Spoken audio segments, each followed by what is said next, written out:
காதுகளுக்கு பெஞ்சுகளை இழந்து ஓலமிடும் பெற்றோர்களின் அழுக்குரல் கேட்கவில்லையா என முன்னாள் முதலமைச்சர் மு.க.ஸ்டாலின் காட்டமான கேள்விகளை எழுப்பியுள்ளார்.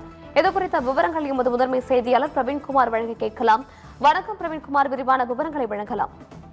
ஷர்மிளா வணக்கம். தமிழகத்தில் சட்டம் ஒழுங்கு பிரச்சனை, குறிப்பாக பெண்களுக்கு எதிராக நடக்கக்கூடிய இந்த வன்கொடுமை சம்பவங்கள் என்பது மிகப்பெரிய பேசு பொருளாக மாறி வருகின்றது.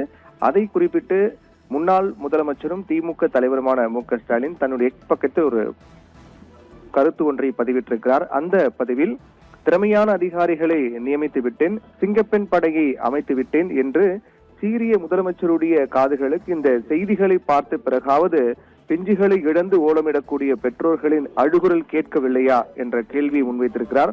மக்களுடைய பாதுகாப்பு பிரச்சனைகளுக்கு கால்ஷீட் எப்போது என்ற கேள்வியும், கிரிமினல்கள் சிறிதும் அச்சமின்றி குற்றங்களில் ஈடுபடுவதை தடுக்க எடுக்கப்பட்ட நடவடிக்கை என்ன என்பதையும் மு.க.ஸ்டாலின் கேள்வியாக முன்வைத்திருக்கிறார். இதே போன்று